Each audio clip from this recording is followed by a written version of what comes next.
एक थी चिड़िया, एक था चिड़ा। चिड़िया लाई दाल का दाना, चिड़ा लाया चावल का दाना। इससे खिचड़ी पकाई, दोनों ने पेट भर कर खाई। आपस में इत्तेफाक हो तो एक एक दाने की खिचड़ी भी बहुत हो जाती है। चिड़ा बैठा ओंग रहा था कि इसके दिल में वसवसा आया कि चावल का दाना बड़ा होता है, दाल का दाना छोटा होता है। बस दूसरे रोज़ खिचड़ी पक्की तो चिड़े ने कहा, इसमें से 56 इसे मुझे दे, 44 इसे तू ले।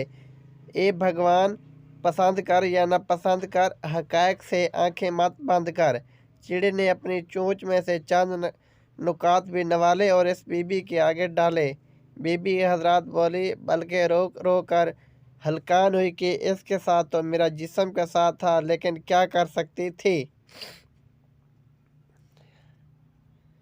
दूसरे दिन फिर चिड़िया दाल का दाना लाई और चिड़ा चावल का दाना लाया।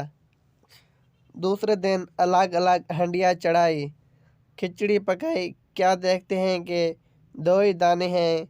चिड़े ने चावल का दाना खाया, चिड़िया ने दाल का दाना उठाया। चिड़े को खाली चावल से पेचिश हो गई, चिड़िया को खाली दाल से कब्ज़ हो गई।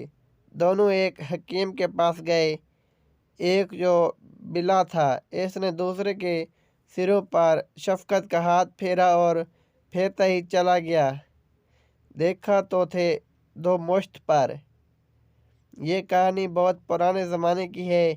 आजकल तो चावल एक्सपोर्ट हो जाता है और दाल महंगी है, इतनी कि वो लड़कियां जो मौलवी इस्माइल मिरठी के ज़माने में दाल बघारा करती थीं, आजकल फ़कत शेखी बघारती हैं।